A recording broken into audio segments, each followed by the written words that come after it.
own DNA, so they have a copy, so they can recognize it next time it attacks, and and so on. A lot of the population structure of species determines how long their lifespans are. So if in a given species there's a very high rate of infection, then you'll have these older members of the population are carrying diseases that will then infect the young. So it's important for that species to get rid of the old faster. So the higher the disease rate in a given population, the less long-lived the entire population, so the older ones don't infect the younger ones. Oh, that's a hypothesis. I'm not saying it's pretty true. Interesting. It's an interesting hypothesis. Homeostasis within the human body, how we're always returning to a given level of things, like that's a fundamental part of our makeup, our temperature, pH, blood pressure, and so on under homeostasis. But if you engage in any kind of signaling, like you take a peptide, for example, that's a signaling molecule, you take a hormone externally, the body will counteract it. You take testosterone, the body will counteract it, will downregulate its own production very fast. And the body releases its own hormones in pulses rather than steady state. Why is that? Well, that's because bacteria and viruses can infect your body and trick your body. They can take it over. Like toxoplasmosis does this, rabies does this. They take over macroscopic structural bodies. And small bacteria and viruses would hack our bodies and literally take them over if we didn't have defense mechanisms. And one of those defense mechanisms is homeostasis. Anytime you see something getting out of whack, you immediately push back really hard on it because, like, did I just get infected? Is something trying to take me over? It's also why hormones get released in pulses at night rather than in steady state low levels, because enemy bacteria can release toxins or the same signaling molecules in small quantities, but they can't pulse. They can't coordinate to pulse. So your body can coordinate to pulse as a macroscopic object, but microscopic objects can't coordinate to create the same pulses. Oh, that's cool. Yeah. So there's there's so you know that it's coming from you. Is that why? Correct. You know it's endogenous rather than exogenous. So I never knew that. That's and that's why we resist a lot of exogenous treatments, and a lot of our medical treatments don't work. Anyway, so there's a bunch more I could go on, but I think that a lot of you see this in cancers where a lot of bacteria show up. Like the Epstein-Barr virus shows up in a lot of cancers, and now it seems like the gut microbiome influences so many things. Basically, bacteria and viruses are at the top of the food chain compared to us. Like, we are top of the well-known food chain, but bacteria and viruses eat us. Fungus eats us. So these microscopic predators are our natural predators. And so a lot of aging, societal structure, hygiene, religious strictures against pork, circumcision, all of these things, these are all designed to resist bacteria and viruses. So if you can teach children this philosophy at an early age, you shortcut all the debates. How effective have you been at teaching that philosophy to children? That one, I think I've been pretty effective. I've drilled that one at home. The one I haven't quite gotten around to yet is evolution. Like, I'm starting to do little bits of that, like we came from monkeys. What does that mean? Already got them thinking about some of the deeper questions. I did ask my, young son, like, can nothing exist? I thought that was a fun question. So I like to throw a fun question. How old is he now? Like 4, 3? No, he's 8. Right. Okay. An 8-year-old and a 6-year-old. So I asked them both, like, can nothing exist? And they had pretty good answers, right? Okay. Another one we played with the other day was like, what is the Matrix? Okay. What is this? What is all this? I just find it, and it's entertaining. It's just fun to talk about, right? To talk about these questions with your kids. I'm not saying that one is a good way of child raising. It's not leading to any deeper learning, other than maybe just have them start or continue to question the basic structure of reality and not move past it so quickly. Also, to take joy, what's the meta lesson that's being taught there? Dad spends time asking questions to which there are not necessarily an answer, because there is something enjoyable in the process of learning and trying to decipher what's happening. Possibly. Also, Dad tries not too hard to teach people things. I don't want to be didactic. He helps them to arrive at it. Yeah, correct. Yeah. Dad is here to help you solve problems when you have problems, and you constantly have problems. So if you come to Dad can help explain to you how he would solve the problem. But most of the time, they don't want that. Most of the time, they just want me to solve the problem. Right. Okay. Yeah. So sometimes I just have to play dumb. It's like, why is my Wi-Fi not working on my computer? I'm like, I don't know. Did you click on that thing? Look, you've got like a rebellious sovereign child, sovereign as they may be, but sometimes they still need the dad to step in. So in addition to feeling loved and having high self-esteem, I think the most important trait that would be nice to not rob them of is agency. I want them to preserve their agency. They're born naturally agentic and willful, but a lot of child raising can beat that out of them by essentially domesticating them. Constraint. And I would rather have wild animals and wolves than have well-trained dogs, because I'm not going to be around to take care of them. Yeah, so they're going to have to be able to look after themselves. Exactly. Yeah, a friend of mine, Parsa on AirChat, he had a great saying. He said he wants his children to be quick to learn and hard to kill. Yeah, So that was pretty good. Yeah. That's cool. I remember you saying, just thinking about sort of future and culture and stuff like that, I remember you saying that the left had won the culture war and now they're just driving around shooting the survivors. Right. After the last 6 months of change that we've seen and sort of where we're at the moment, what do you think the future of the culture war looks like? It's not over yet. They definitely won earlier rounds. They took over institutions. I think now it's much more of a fair fight, where you have people like Elon, kind of supporting. So there's these different forces through history, right? Historians will argue about this, but there's a theory of the great man of history thing, where it's like, oh, you have the Einsteins, you have the Teslas, you have the Genghis Khans and the Caesars, right? They determine the flow of history. And then there's the other point of view that, no, there are these massive forces at play, demographics and geography and so on. And then the particular great man doesn't matter. They just come and go. Napoleon doesn't matter. They would have been somebody else. The specific names are not important.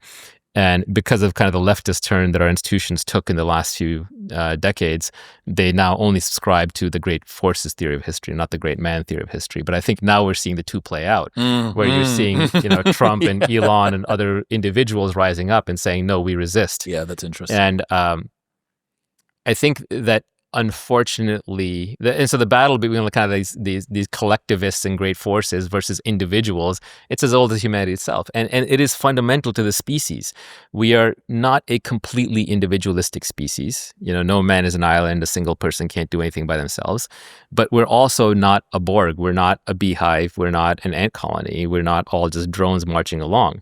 So which is it? We're somewhere in the middle, and the human race is always kind of bouncing between the two. We like strong leaders. We like to be led. We like to coordinate our forces and mass and do things. But at the same time, we're also all individuals and willing to break away and willing to do our own thing. And everyone's always fighting to be a leader, and there's always status games going on. So there's a pendulum that's always swinging back and forth. And in modern economics, the way that manifests is between sort of Marxism and capitalism, right? Marxism is like from each according to his ability to each according to his needs. We're all equal. There's a millennial project. We're all going to be equal in the end. And don't try and stand out, but do what's good for everybody. And there's a religious aspect to it. And then the capitalist individualist is like libertarian, every man for himself. You just each do what you want and it'll work out for the greater good. That's Adam Smith. The invisible hand of the market will feed you. The baker should bake and the butcher should butcher and the candlestick maker should make candlesticks, and it'll all work out. Each person does their best and they trade. And so which is it? Which theory is correct? And I think there's always going to be a battle between the two. And I think the interesting thing is what's going on. There's a modern flavor to it, which changes it.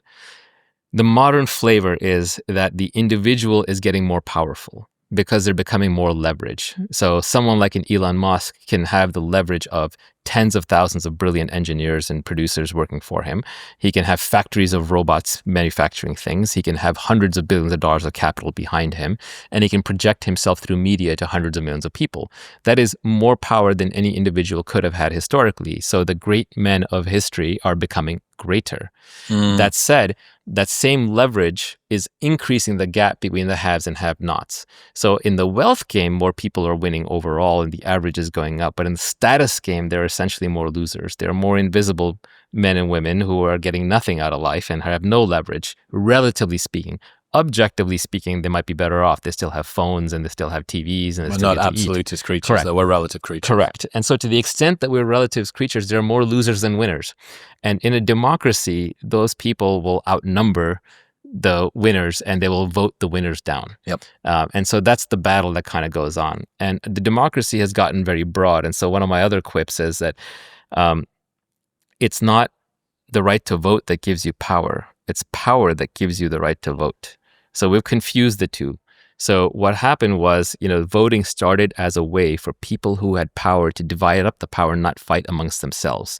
The winners of the revolution, the winners of the war, the people in the House of Lords and the House of Commons, they divide up power amongst themselves. They say, hey, we have all the money, we have the power, we are the knights, we have the swords, we have the warriors, we could kill everybody, but we don't want to just fight each other all day long. We don't want to be Game of Thrones forever. So we're going to divide up power by voting amongst ourselves. But then as society goes on and becomes more and more peaceful, that franchise for voting gets spread. It gets spread to people who don't have land, who don't have power, who may not be able to inflict physical violence. And then eventually you get to the point where everybody's voting. Everybody's voting, and everybody's voting for candy and fairies and, all the free things in life. And then eventually people start voting to oppress each other. The 51% in any domain vote to oppress the 49. It's the tyranny of the majority. But not all of them are willing to back that up with physical power. And so you can end up in a situation where people who don't have physical power are using the institutions of the state to control the people who do have physical power. As a simple example, taking the United States, the people who don't have guns voting to disarm the people that do have guns, right? Well, if the people who do have guns get coordinated and care enough, you can't do that, right? So I think eventually these societal structures are unstable. They break down.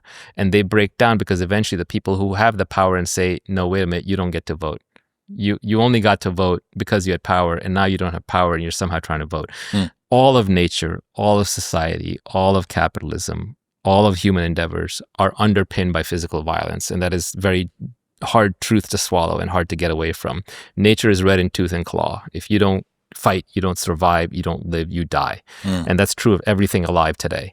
And humans are no different. So giving up physical power and then thinking you can exercise political power fails, which is why every communist revolution, which is all about equality and kumbaya and brothers and sisters, end up being run by a bunch of thugs.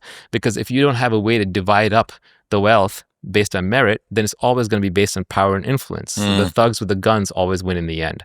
So the question is just, can you keep the thugs and with the guns paid and happy and successful society where you're allocating based on merit? Because if you can't, then you're going to do it based on power. So I do think that this battle is not over, but that's because it never stopped. It's always been there from day one. It will continue. Is it a battle to not care about the news in an age of news saturation? All of this stuff, headlines, 24 hours a day, streamed directly into your consciousness through a device in your pocket. A lot of what we've spoken about today is freedom from having to think about things or care about things that you do not have control over, or that you shouldn't, or that you don't want to. And yet people are just like submerged up to the bottom of their nostrils, basically drowning in worry. So how, is it a battle to sort of stay out of the news when you're saturated in it? Yeah. I mean, as you're saying, the human brain is not evolved to handle all the world's emergencies breaking in real time. And you can't care about everything, and you'll go insane if you try. Doesn't mean you shouldn't care at all. There's no should. I mean, if you want to care, go ahead and care. I would just say that you're probably better off only caring about things that are local or things that you can affect. So if you really care about something that's in the news, then by all means care about it, but make a difference. Go do something about it, and make sure that it's your overwhelming desire and you don't have 5 other desires at the same time. Also, just realize the consequences of it. You're going to be unhappy until that thing gets fixed, and that thing will often be out of your control. Desire is a contract to be unhappy until you get what you want. But exactly, for the most part, that's something that is in your life. It's like, till I lose the weight, until I get the job. It can be outside too. If it's until the carbon dioxide parts per million are below this particular number, it's like, that's a tough one. Or all the people with Trump derangement syndrome, right? He's living rent-free in their heads and driving them insane. And I get it. I mean, there are politicians who have definitely driven me insane as well. But it comes at a very high cost. And it's something that is out of your control that you cannot really influence. So it's probably good to at least be conscious of it. You mentioned historians before. One of my friends has a question, his equivalent of Peter Thiel's question of what is it that you believe that most people would disagree with? His is, what do you think is currently ignored by the media but will be studied by historians? You're asking me that question right now? What do I think is ignored by the media but will be studied by historians? Well, I mean, the media is only focused on very timely things, right? So it depends if you want to talk about timely or timeless, right? But as a simple example, if I just look at things that maybe the next 5 or 10 years that are going to make a massive difference, that people are not focused enough on. And I think within 2 years, this will be obvious. So like I'm making a prediction, and predictions are tough. But you're going to have to eat it in a few years. Yeah, I'm going to have to eat this in a few years. So I'm probably wrong. But 2 things that I pay attention to.